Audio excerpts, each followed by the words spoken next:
Hi friends, मैं दीपक कुमार आप सबका स्वागत करता हूं आपके यूट्यूब चैनल दीपक इंटेलिजेंस डेवलपमेंट में। तो चलिए दोस्त, आज हम बात करने वाले हैं यूएनओ के ऊपर। यूएनओ क्या है? यूएनओ एक विश्व में शांति स्थापित करने के लिए एक संगठन है जिसके बारे में आज हम विस्तार से जानेंगे ये क्या है। अगर आज देखें तो पूरे विश्व में सबसे बड़ा अगर संगठन है तो वो यूएनओ है, ठीक है। तो इसके बारे में आज हम बहुत ही विस्तार से जानेंगे ये क्या है, ठीक है। तो देखिए दोस्त, ये जो यूएनओ है, यूएनओ के अगर इतिहास देखो तो ये प्रथम विश्व युद्ध से जुड़ा हुआ है। जैसे कि आप जानते हैं कि 1914 से 18 में प्रथम विश्व युद्ध हुआ था, तो उस समय बहुत ही ज्यादा पूरे विश्व में अशांति का माहौल फैल गया था। तो विश्व में शांति स्थापित करने के लिए जो अमेरिका के राष्ट्रपति थे वुडरो विल्सन, उन्होंने एक विश्व में शांति स्थापित करने के लिए एक संगठन का निर्माण किया था जिसका नाम था लीग ऑफ नेशन, जिसे राष्ट्र संघ के नाम से हम लोग जानते थे। उसका उद्देश्य यह था कि पूरे विश्व में हम शांति बनाए रखेंगे, आगे कोई भी आने वाले समय में भविष्य में युद्ध नहीं होने देंगे। लेकिन आपको पता है 1939 से 45 में द्वितीय विश्व युद्ध हो गया था। लेकिन द्वितीय विश्व युद्ध जैसे ही हुआ तो लीग ऑफ नेशन जो संगठन था उसका अपना उद्देश्य समाप्त हो गया, इसलिए उस लीग ऑफ नेशन के संगठन को समाप्त कर दिया गया। बाद में फिर उसको फ्रैंकलिन डी रूजवेल्ट जो थे अमेरिका के राष्ट्रपति, उन्होंने क्या किया, एक नया संगठन बनाया जो कि राष्ट्र संघ जो पहले था लीग ऑफ नेशन, उसका नया वर्जन बन के आया जिसको हम लोग यूएनओ यानी यूनाइटेड नेशन ऑफ ऑर्गेनाइजेशन के नाम से हम लोग जानते हैं। तो आइए दोस्त, उसके बारे में हम लोग विस्तार से जानते हैं कि वो क्या है और उसके बात मतलब उसके शक्तियां प्रभाव क्या है, पूरे विश्व में क्या है। ये जो भी संगठन जो यूएनओ बन के आया पूरे विश्व में शांति स्थापित करने के लिए आया, पूरे विश्व को एकजुट बनाने के लिए आया है, ठीक है, ताकि आगे भविष्य में कोई भी युद्ध ना हो। तो अब तक आप देख ही रहे हैं कि अब तक अभी जितने भी युद्ध होने को थे सबको टालता गया है, अभी तक कोई भी बड़ा युद्ध नहीं होने दिया है और उम्मीद करते हैं भविष्य में ऐसा कोई भी युद्ध नहीं होगा। तो चलिए दोस्तों, अब इसके बारे में डिटेल से देखते हैं क्या है। तो क्या है, देखिए, जब प्रथम विश्व जब 1914 से 18 में हुआ था तो उस समय इसके समाप्ति के बाद में क्या हुआ, लीग ऑफ नेशन यानी राष्ट्र संघ की स्थापना किया गया जो पूरे विश्व में शांति स्थापित करने के लिए इसे किया गया था। 10 जून 1920 को इसको स्थापना किया गया था अमेरिकी राष्ट्रपति वुडरो विल्सन द्वारा, ठीक है। अब देखते हैं इसका उद्देश्य जो था किसे शांति स्थापित करना। फिर क्या हुआ, 1939 से 45 में द्वितीय विश्व युद्ध हो गया। तो जैसे ही द्वितीय विश्व युद्ध हुआ तो लीग ऑफ नेशन अपना उद्देश्य में असफल रहा। इसके बाद से फिर क्या हुआ कि जो उस समय अमेरिका के राष्ट्रपति जो रूजवेल्ट थे, उन्होंने फिर एक अपना विचार दिए कि नहीं, अब नया एक संगठन बनाया जाए जो आगे विश्व युद्ध को रोक सके। तो क्या हुआ कि यूएसएसआर यानी सोवियत संघ रूस के क्रीमिया प्रदेश के याल्टा नगर में 4 फरवरी 1944 को 3 जो बड़े बड़े देश थे उसके राष्ट्रपति प्रधानमंत्री मिले, जैसे कि इंग्लैंड के प्रधानमंत्री थे विंस्टन चर्चिल थे, रूस के थे स्टालिन थे राष्ट्रपति, और अमेरिका के रूजवेल्ट थे। इन तीनों ने मिलकर एक बैठक लगाया और उसमें यह प्रस्ताव रखा कि एक नया हम लोग एक सम्मेलन मतलब एक संगठन बनाएंगे। तो देख लीजिए, चर्चिल, स्टालिन और रूजवेल्ट तीनों सम्मेलन किए। अब फाइनली क्या हुआ, 21 अगस्त से 7 अक्टूबर तक 1944 में एक बैठक हुआ वाशिंगटन में, अमेरिका में वाशिंगटन है, वाशिंगटन के डम्बार्टन हाउस भवन में इसका आयोजन किया गया था रूजवेल्ट के द्वारा, ठीक है। और वहीं पे ये फाइनल डिसीजन ले लिया गया कि अब हम लोग एक नया संगठन बनाएंगे जो पूरे विश्व में शांति स्थापित करेगा और कभी भी आगे आने वाले भविष्य में कोई युद्ध नहीं होने देगा, ठीक है। तो ये फिर किए थे। जब उसी समय 1944 में ये डिसीजन लेने के बाद फाइनली इसको क्या किया गया कि 24 अक्टूबर 1945 को यूएनओ का गठन कर दिया गया।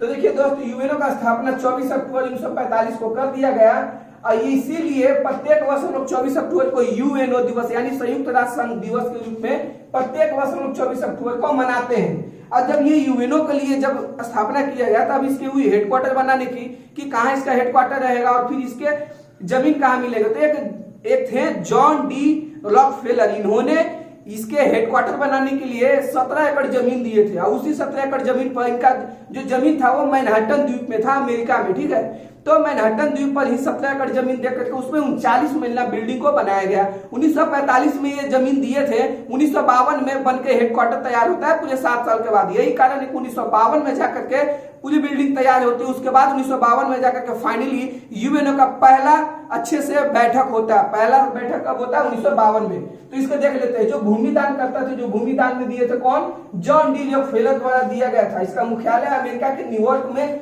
17 एकड़ जमीन पर 39 मंजिला भवन बनाया गया मैनहट्टन द्वीप पर। ये एग्जाम की दृष्टि से बहुत ज्यादा इंपॉर्टेंट है दोस्त, इसे याद रखिएगा कि किस यूएनओ का जो हेडक्वार्टर है वो किस द्वीप पर है, तो मैनहट्टन द्वीप पर। अब देखिए इसका सदस्य देश देख लेते हैं। शुरुआती दौर में क्या था कि सबसे पहले जब यूएनओ का संगठन हुआ, जब इसके दस्तावेज तैयार हुए कि कौन कौन से देश इसमें शामिल है, उस समय 26 जून 1945 को इस दस्तावेज पर हस्ताक्षर किया जा रहा था। उस समय 50 ऐसे देश थे जो इस दस्तावेज पर साइन कर चुके थे।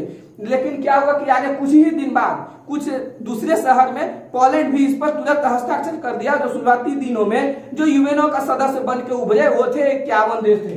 तो शुरुआत में 50 थे, लेकिन तुरंत पोलैंड इस पर हस्ताक्षर किया और बन गया 51 सदस्य देश।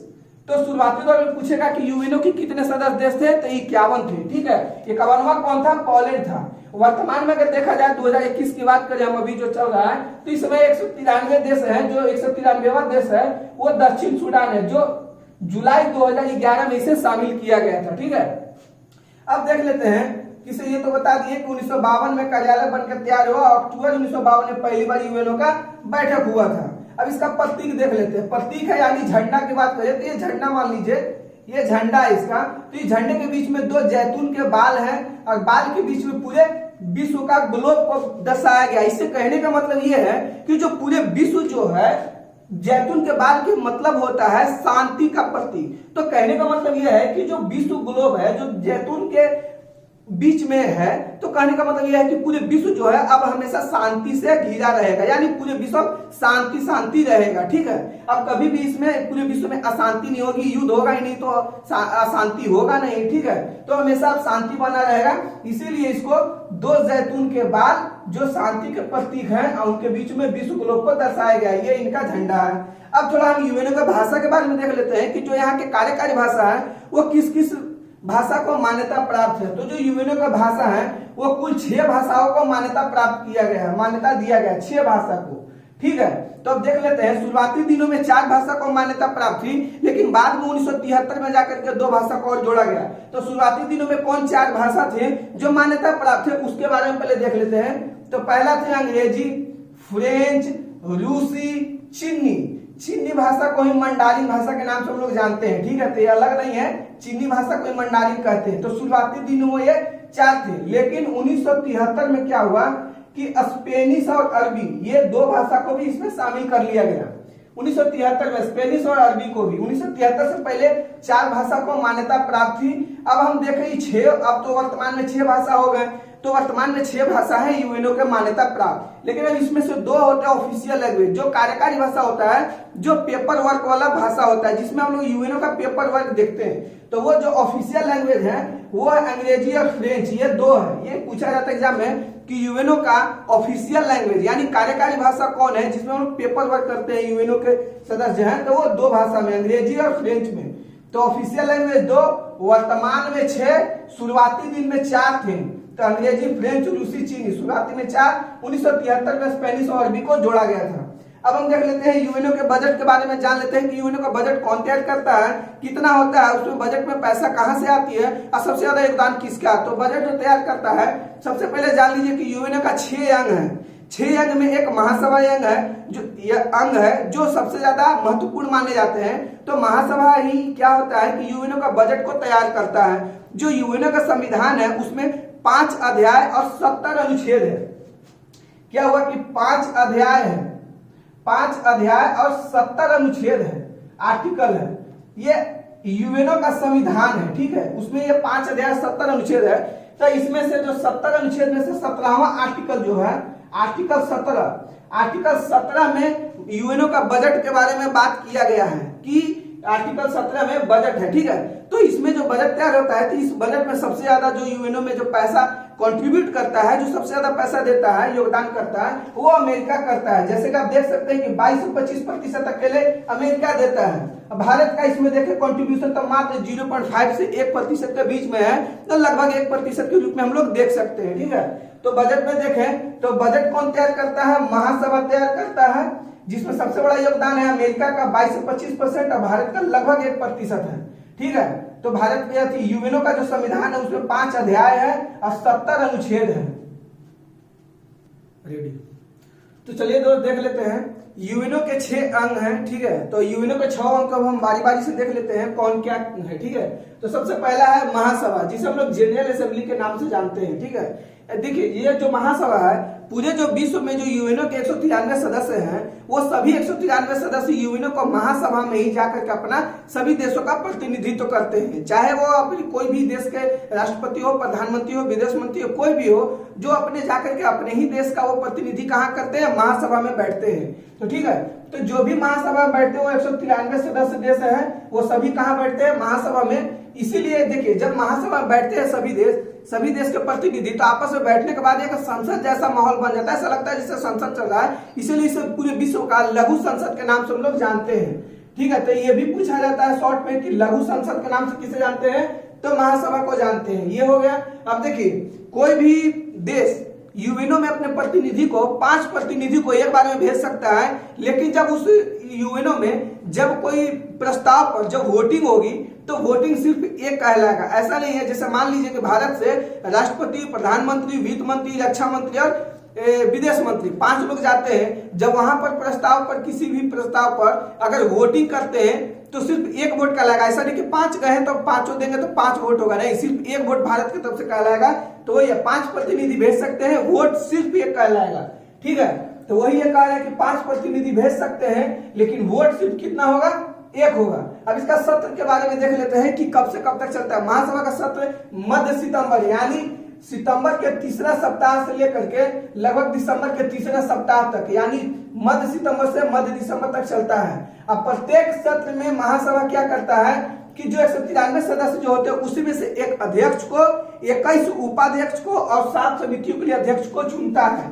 तो देखिए महासभा एक अध्यक्ष को, 21 उपाध्यक्ष को और 7 समितियों के लिए अध्यक्षों को चुनाव करता है महासभा। ठीक है, अब देख लेते हैं महासभा के कार्य क्या है। महासभा का जो कार्य है वो है कि सुरक्षा परिषद के संस्तुति पर अंतर्राष्ट्रीय न्यायालय के न्यायाधीशों की नियुक्ति करना। देखिए यूएनओ का 6 अंग है, जिसमें से महासभा हो गया, सुरक्षा परिषद हो गया, अंतर्राष्ट्रीय न्यायालय हो गया, ये सभी है यूएनओ का अंग है। तो जो अंतर्राष्ट्रीय न्यायालय होता है, इंटरनेशनल कोर्ट, उसमें जो न्यायाधीश जो बैठते हैं, जो जज बैठते हैं, उसकी नियुक्ति कौन करता है, महासभा। फिर देखिए नए देशों की सदस्यता, वर्तमान में 193 सदस्य देश है, शुरुआती में 51 था, तो 51 से बढ़ते बढ़ते जो आज 193 हुआ है, तो उसमें जितने भी देश जुड़े हैं तो कौन जुड़वाया है, महासभा ही जुड़वाता है, उसका सदस्यता देता है। तो सदस्यता कौन दिलवाया, महासभा।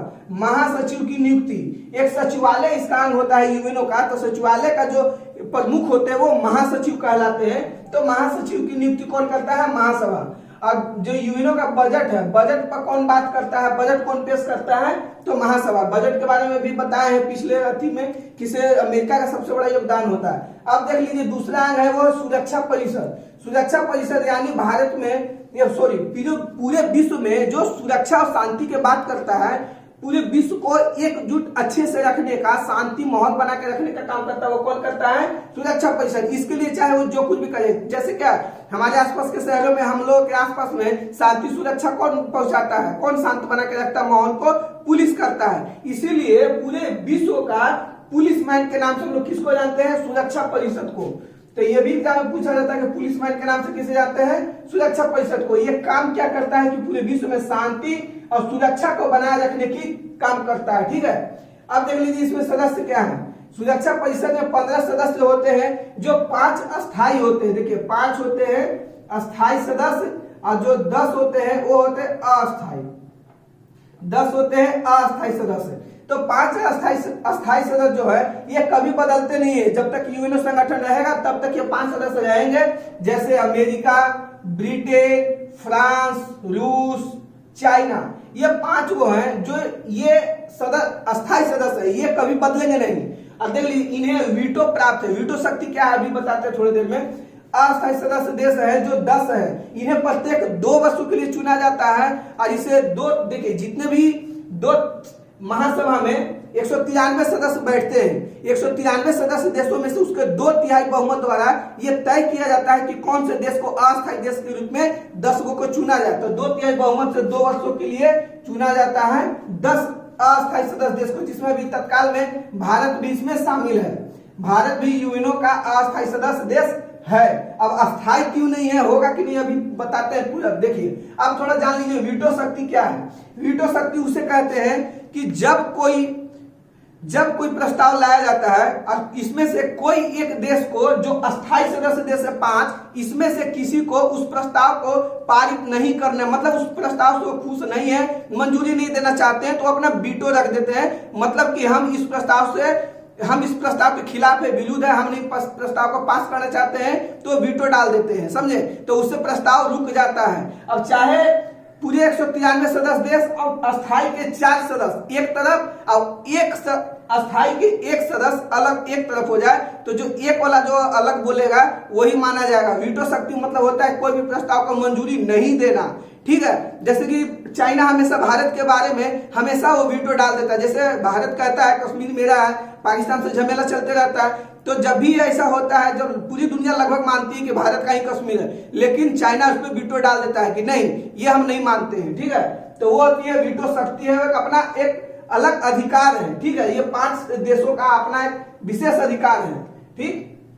ये हो गया। अब देख लीजिए कि सबसे अधिक बार जो वीटो का प्रयोग किया है वो रूस किया है। ये ऑब्जेक्टिव के ख्याल से बहुत ज्यादा इंपॉर्टेंट क्वेश्चन है कि रूस सबसे ज्यादा वीटो का प्रयोग किया गया है। अमेरिका सबसे पहले जो वीटो का प्रयोग किया था और रोडेशिया के विरुद्ध किया था 1971 में, रोडेशिया देश है, याद रखिएगा। और चीन जो सबसे पहले अपना वीटो का प्रयोग किया था 1972 में बांग्लादेश के खिलाफ। ये देख लीजिए। अब ये हो गया। अब थोड़ा जान लीजिए कि भारत का अस्थायी सदस्य क्यों नहीं बन पा रहा है या फिर बनेगा कि नहीं। देखिए भारत जो है ये इस एक यूएनओ जब बन रहा था, हस्ताक्षर हो जाता, उस समय एक दस्तावेज पर हस्ताक्षर करना था जिसको हम लोग कहते हैं एनपीटी या सीटीबीटी। एनपीटी सीटीबीटी क्या, थोड़ा जान लीजिए। एनपीटी है न्यूक्लियर नॉन प्रोलिफरेशन ट्रीटी, ठीक है, और फिर सीटीबीटी है comprehensive nuclear test ban treaty. ये कहने का मतलब ये इसका ये था कि कोई भी देश अस्थायी सदस्य देश तभी बनेगा या फिर कोई यूएनओ का वही अस्थायी बनेगा जो परमाणु अपने पास परमाणु बम नहीं रखेगा, नहीं बनाएगा, उसका परीक्षण नहीं करेगा, ठीक है। लेकिन भारत को पता था कि नहीं, अगर हमको सेफ रहना है तो हमको इसका परमाणु बम का बहुत जरूरी है, क्योंकि आसपास में देखते हैं जो पाकिस्तान है, चाइना है, वो हमेशा भारत को दबाते रहता है। इसीलिए इस ट्रीटी पर, इस संधि पर भारत हस्ताक्षर नहीं किया था, इसीलिए इसको अस्थायी सदस्यता के रूप में इसको भारत को नहीं रखा गया। फिर ठीक है, दूसरी बात यह है कि बजट के रूप में अगर देखें तो भारत लगभग पूरे बजट का 1% ही सिर्फ अपना दे पाता है। इसका बजट थोड़ा कम होने के कारण भी इसको नहीं शामिल किया गया है।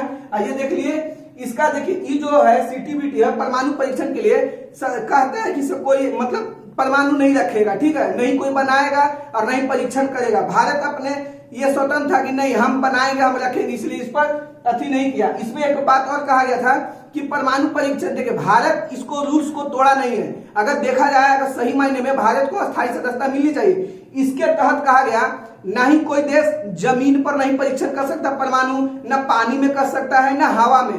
भारत तीनों में से कहीं नहीं किया है। तो कहाँ किया? जमीन के अंदर किया, लगभग 60-64 फीट अंदर किया है, ठीक है। तो इससे कोई रूल्स टूटा भी नहीं और अपना बना लिया है। अब एक बात बताइए, परमाणु रखने की शक्ति किसमें है? जो अस्थायी सदस्य देश है। हम कहते हैं अगर भारत अगर बनेगा अस्थायी सदस्य देश, तो जब अस्थायी बनिए जाएगा तो परमाणु रहने नहीं रख सका फायदा। आप तो बोले हैं ना कि अस्थायी सदस्य जो रहेगा वो परमाणु रख सकता है। तो जब भारत को बना दीजिए, बना है ये है, भारत को अस्थायी सदस्य बनाइएगा, ऑटोमेटिक पहले ही 100 परमाणु रखा है, तो क्या दिक्कत है? तो इससे हमको लगता है कि कोई दिक्कत नहीं होना चाहिए, इसको रखना चाहिए बना करके। दूसरी बात जान लीजिए क्या है, ये हो गया किसे क्यों नहीं मिला, क्योंकि इस पर ट्रीटी पर साइन नहीं किया, भारत का बजट कम है। मिलना क्यों चाहिए? क्योंकि देखिए ये बहुत आगे निकल रहा है, भारत देश विकासशील देशों में सबसे आगे निकल रहा है भारत, ठीक है। आने वाले समय में बजट भी ज्यादा देगा, यह आतंकवाद को बढ़ावा नहीं देता है। और देखिए जो भी यूएनओ के लिए जो सेना का थी होता है वो हमेशा तैयार रहता है सेना देने के लिए, हर चीज में यूएनओ का मदद करता है। जो मेडिकल क्षेत्र में देखा जाए, स्वास्थ्य के क्षेत्र में, जैसे पोलियो उन्मूलन के लिए भारत का बहुत बड़ा योगदान है। आज जो पोलियो जो विश्व से समाप्त होता जा रहा है, इसमें भारत का सबसे बड़ा योगदान है। तो उसमें जो पैसा दिया, जो खर्च किया या फिर जो सेना देता, इस समय जो कंट्रीब्यूट कर रहा है भारत, वो कहाँ जा रहा है? तो ये सबको ख्याल में रखते हुए भारत को सदस्यता देना चाहिए और उम्मीद करते हैं कि आगे भी मिलेगा सदस्यता। और आगे देख लेते हैं आगे। तो चलिए दोस्त अब देख लेते हैं आगे। तीसरा जो है आर्थिक एवं सामाजिक परिषद है, ठीक है। इसे कहने से ही मतलब आपको समझ आ रहा होगा कि ये आर्थिक और सामाजिक के बारे में बात करता है। आर्थिक यानी उसके कैसी स्थिति है वो और समाज में उसकी सामाजिक स्थिति कैसी है उसके बारे में बात करता है। यह एक अस्थायी संस्था है, इसे कभी भंग नहीं किया जा सकता है, ठीक है। इसमें सदस्य देखें तो शुरुआती दौर में इसमें 18 थे, 1966 में बढ़ के 27 हो गया और फिर इसे 1973 में बढ़ा करके 54 कर दिया गया। वर्तमान में जो अभी सदस्य हैं इसमें 54 सदस्य हैं। इसमें प्रतिवर्ष 1/3 यानी 18 सदस्य अवकाश ग्रहण कर लेते हैं प्रति 1/3 वर्ष, ठीक है। इसका कार्यकाल 3 वर्षों के लिए होता है, ठीक है। इसका जो बैठक है वर्ष में 2 बार आयोजित किया जाता है, पहले अप्रैल में फिर जुलाई में। अप्रैल में न्यूयॉर्क में इसका आयोजन होता है और जुलाई में जेनेवा में। याद भी रख सकते हैं ज से जुलाई, ज से जेनेवा, ठीक है। तो आर्थिक और सामाजिक का वर्ष में 2 बार बैठक, अप्रैल और जुलाई में, ठीक है। इसका निर्माण देखिए, इसके अंतर्गत किसी भी देखिए यूएनओ के आर्थिक और सामाजिक की व्यवस्था को आगे बढ़ाने के लिए, विकसित करने के लिए इसके अंतर्गत बहुत सारे संस्था खोले गए। जैसे कि लेबर के लिए खोला गया ILO यानी इंटरनेशनल लेबर ऑर्गेनाइजेशन। इसमें लेबर का आर्थिक और सामाजिक स्तर को उच्च बनाने के लिए। फिर इंटरनेशनल फूड ऑर्गेनाइजेशन WHO हेल्थ के लिए बनाया गया, स्वास्थ्य के लिए वर्ल्ड हेल्थ ऑर्गेनाइजेशन। फिर व्यापार के लिए बनाया गया world trade organisation, UNESCO, UNICEF, ये सब इसी के अंतर्गत बनाया गया।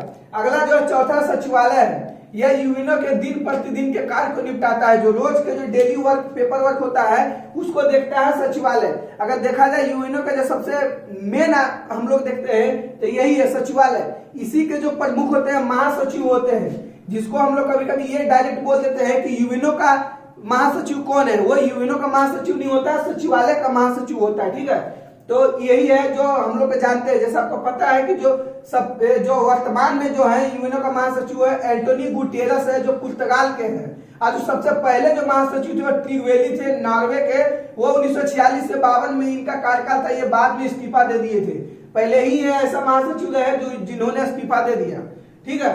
तो ये सचिवालय था। अब एक 5वां है वो प्रन्यास परिषद होता है, ट्रस्टीशिप। इसका मतलब यह है कि देखिए इसमें कहना यह होता है कि जो जब यूएनओ बना था उसमें यह कहा गया था कि जो उस समय छोटे छोटे देश भी टूट टूट के दूसरे देश से, बड़े बड़े देशों से निकले थे, ठीक है। तो उस समय यह कहना यह था कि जो भी विकसित देश है, यानी विकसित देशों में कह सकते हैं जो अस्थायी सदस्य देश जो है, उनका यह दायित्व तो दिया गया था कि आप छोटे छोटे अविकसित देशों को वहां के जो प्रशासनिक शासन है उसको आप देखिए, चलाइए, ठीक है। अब ऐसा नहीं है कि उसके चलाने के शासन में आप उस पर लाभ ले, मतलब आप अपने व्यक्तिगत के लिए, खुद के लाभ के लिए आप उस पर शासन नहीं चला सकते। एक नियंत्रित तौर से आप उस पर शासन कर सकते हैं। जब वो अपना देश को चलाने लायक, शासन करने लायक अच्छे से हो जाए उसके बाद आप छोड़ सकते हैं, ठीक है। तो ये लगभग अभी सभी देश अपने आप में एक स्वतंत्र होते जा रहे हैं, इसलिए अब उसका इतना अब जरूरत नहीं पड़ता है प्रन्यास परिषद का। आप देख लीजिए, ऐसे तो यूएनओ का 6 अंग है। छठा हम बताएंगे मोस्ट इंपोर्टेंट है अंतरराष्ट्रीय न्यायालय के बारे में बात बताएंगे। उससे देखिए यूएनओ के ही अंतर्गत एक आता है संगठन है जिसको हम लोग UNHRC कहते हैं, United nation human rights council. थोड़ा इसके देख लेते हैं ये क्या है। देखिए इसका हिंदी होता है संयुक्त राष्ट्र मानव अधिकार दिवस। इसमें यह मानव के अधिकार के लिए बात करता है। ऊपर क्या क्या बता दिए, देखिए हेल्थ के लिए, खाना के लिए, लेबर के लिए, व्यापार के लिए, इन लोगों के लिए। वैसे ही करके ठीक है, मानव के अधिकार के लिए भी एक संगठन बनाएगा जो यूएनओ के अंतर्गत ही आता है, ठीक है। देख लीजिए इसकी स्थापना किया गया था 2006 में जेनेवा में, ठीक है। यही आगे चल करके फिर मानव अधिकार आयोग भी कहलाया। देखिए मानव अधिकार आयोग अलग है और फिर ये जो है संयुक्त राष्ट्र मानव अधिकार परिषद वो अलग है, ठीक है। इसमें सदस्य देश 47 है। यह संस्था महासभा, देखिए संयुक्त राष्ट्र मानव अधिकार परिषद, ये जो संस्था है ये UNHRC, ये महासभा के अंतर्गत आता है। आज ये मानव अधिकार आयोग है, ये आता है आर्थिक सामाजिक परिषद के अंतर्गत। तो इसे ध्यान में रखिएगा, संयुक्त राष्ट्र मानव अधिकार परिषद महासभा के अंतर्गत, मानव अधिकार आयोग यह आर्थिक और सामाजिक परिषद के अंतर्गत, ठीक है। इसका कार्यकाल 3 वर्षों के लिए होता है, जिसमें से प्रतिवर्ष हर 1 साल पर 1/3 सदस्य जो है अवकाश ग्रहण कर लेते हैं, ठीक है। मतलब रिटायर्ड हो जाता है। अवकाश ग्रहण का मतलब होता है रिटायर हो जाना। प्रत्येक 1/3 सदस्य 3 वर्ष के लिए अच्छी होते हैं। तो प्रतिवर्ष यानी प्रत्येक साल 1/3 सदस्य क्या होते हैं, अवकाश ग्रहण करते हैं। देखिए ह्यूमन राइट्स के लिए, ह्यूमन राइट्स में कहने का मतलब यह है कि किसी भी देश के, मतलब किसी भी व्यक्ति का अधिकारों का तो हनन तो नहीं हो रहा ना, कोई किसी का अधिकार छीन तो नहीं रहा है ना। उसके लिए अगर किसी का अधिकार को छीना जाता है जोर जबरदस्ती, तो इसमें आप कंप्लेन कर सकते हैं, आपका सुना जाएगा, आपके ऊपर विचार विमर्श किया जाएगा। तो ये समझ सकते हैं मानव का अधिकार का जब हनन होता है तो यहाँ पर आप जा सकते हैं, यहाँ केस लड़ सकते हैं, ठीक है। तो इसीलिए ये बनाया गया है अधिकार को देखने के लिए। तो इसमें जो सबसे पहला जो केस किए थे, जो अपना याचिका दायर किए थे, वो म्यांमार की थी, जिसका नाम आंग सान सू की। इन्होंने सबसे पहले ये इसका केस को दिए थे कि मेरा अधिकार का हनन किया जा रहा है, ठीक है। तो म्यांमार की थी, आंग सान सू की थी। तो ये हो गया यूएनएचआरसी। अब एक लास्ट बच गया अंतर्राष्ट्रीय न्यायालय, उसके बारे में देख लेते हैं। चलिए दोस्त, अब देख लेते हैं जो यूएनओ का जो छठा अंग है, जो सबसे मोस्ट इंपोर्टेंट कहलाता है, जिसे हम लोग अंतर्राष्ट्रीय न्यायालय या फिर इंटरनेशनल कोर्ट के नाम से जानते हैं। तो इसके बारे में संपूर्ण जानकारी देख लीजिए। अंतर्राष्ट्रीय न्यायालय की स्थापना 3 अप्रैल 1946 को किया गया था। जैसा कि आपको पता है कि यूएनओ की स्थापना 1945 में, ठीक उसके एक साल बाद यूएनओ का जो अंतर्राष्ट्रीय न्यायालय, इसकी स्थापना 1946 में एक साल बाद किया गया। इसका मुख्यालय नीदरलैंड के द हेग में बनाया गया है। यह बहुत ज्यादा पूछा जाता है कि अंतर्राष्ट्रीय कोर्ट का मुख्यालय कहाँ है, द हेग में, या द हेग लिखता है, या फिर नीदरलैंड में, नीदरलैंड देश है, ठीक है। इसकी संविधि देखिए, संविधि यानी जो इसका संविधान है, उसमें 5 अध्याय है और 70 अनुच्छेद। 5 अध्याय 70 अनुच्छेद कहने का मतलब ये है, जब भारत का जब संविधान बन रहा था, उस समय क्या किया गया, सारे संविधान को अच्छे से सुशोभित तरीके से पढ़ने के लिए 22 भाग में और 395 अनुच्छेद में इसे बांट दिया गया, ताकि अच्छे से लोग पढ़ सके आसानी से। तो इसीलिए जो यूएनओ का जो संविधान है, उसे 5 अध्याय और 70 अनुच्छेद है। न्यायाधीश की संख्या इसमें कुल 15 है, जो 9 वर्षों के लिए नियुक्त किए जाते हैं। इसमें प्रत्येक 3 वर्ष पर 5 न्यायाधीश अवकाश ग्रहण करते हैं। प्रत्येक 3 वर्ष पर 5-5 रिटायर करते जाते हैं। अब 5 रिटायर करेंगे, 5 आएंगे, 5 रिटायर करेंगे, 5 आएंगे, उसी 9 वर्षों के लिए। इसका जो नियुक्ति होता है, न्यायाधीशों की नियुक्ति अंतर्राष्ट्रीय न्यायालय में, वो महासभा करता है। यूएनओ का जो 6 अंग है, जो पहला अंग बताए थे महासभा, वही क्या करता है, न्यायाधीशों की नियुक्ति करता है महासभा। इसमें कोरम की संख्या 9 होती है। कोरम क्या होता है, इसको समझिए। ये होती है न्यूनतम उपस्थिति संख्या। न्यूनतम उपस्थिति संख्या मतलब कि जैसे कि आपको पता है कि 15 इसमें सदस्य होते हैं, न्यायाधीश होते हैं। कम से कम 9, अगर जब तक जज उपस्थित नहीं होंगे ना, तब तक कोर्ट नहीं चलेगा। अगर 8 जज आए इसमें, तो कोर्ट उस दिन बंद रहेगा। जब कम से कम कोर्ट खुलने के लिए 9 सदस्यों की जरूरत होती है। न्यूनतम उपस्थिति संख्या को दर्शाता है, उसे कोरम कहते हैं, न्यूनतम उपस्थिति संख्या। तो कितना है, 9 है। 9 रहे, 9 से ऊपर रहेगा तो कोर्ट चलेगा, नहीं तो 9 से कम रहेगा कोर्ट नहीं चलेगा, बंद हो जाएगा। फिर देखिए भाषा, इसमें देखेंगे तो 2 भाषा, अंग्रेजी और फ्रेंच है। तो इंटरनेशनल कोर्ट के लिए जो भाषा है वो अंग्रेजी फ्रेंच। पूरे यूएनओ का ऑफिशियल लैंग्वेज यही है, अंग्रेजी और फ्रेंच है, 2 भाषा, ठीक है। इससे लेकिन यूएनओ का कुल जो भाषाओं की मान्यता प्राप्त है 6 भाषा है, ठीक है। 2 न्यायाधीश एक ही देश के नहीं हो सकते हैं कभी भी। देखिए जैसा नहीं हो सकते हैं, 2 न्यायाधीश एक देश के नहीं हो सकते। जैसे कोई भी देश ले ले, भारत, यहाँ से जब भी जाएगा तो एक ही देश वहां जज के रूप में जाएगा, 2 नहीं जाएगा, ठीक है। फिर देखिए भारतीय न्यायाधीश जो अब तक कितने हुए हैं, 4 ऐसे भारतीय न्यायाधीश है जो इंटरनेशनल कोर्ट में काम कर चुके हैं। वर्तमान में भी अभी हैं, जो दलबीर भंडारी है, चौथा, ठीक है। तो पहला देखिए बेनेगल रामाराव थे, जिनका कार्यकाल 1952 से 53 रहा। दूसरा है नागेंद्र सिंह, जिसका 1973 से 88। तीसरा है रघुनंदन पाठक, जो 1989 से 91। और वर्तमान में जो चौथा है वो है दलबीर भंडारी। करंट अफेयर के हिसाब से बहुत मोस्ट इंपोर्टेंट है, बहुत एग्जाम में यह पूछा जाता है। तो दलबीर भंडारी वर्तमान में है, जो ये चौथा है। न्यायाधीश अपने में से एक ही, एक अध्यक्ष, एक उपाध्यक्ष 3 वर्षों के लिए चुन लेते हैं अपने में से। जो 15 को जो होते हैं सदस्य न्यायाधीश होता है, उसमें से एक अध्यक्ष और एक उपाध्यक्ष को 3 वर्षों के लिए चुन लिया जाता है। तो ये हमारा यूएनओ का सेशन समाप्त होता है। तो चलिए दोस्तों, अगर वीडियो अच्छा लगा हो तो लाइक से सब्सक्राइब करो, कमेंट्स जरूर करें। अगर और भी ऐसे इंटरनेशनल ऑर्गेनाइजेशन के बारे में आपको जानकारी चाहिए तो मेरे यूट्यूब चैनल को सब्सक्राइब कर ले, दीपक इंटेलिजेंस डेवलपमेंट को। उसमें प्लेलिस्ट में जाए, हर तरीके का वीडियो आपको एजुकेशन से संबंधित मिल जाएगा। Physics, chemistry, bio, polity, economics, history, geography, हर चीज का मिलेगा आपको। आप जाकर वहां देख सकते हैं। तो चलिए, जय हिंद।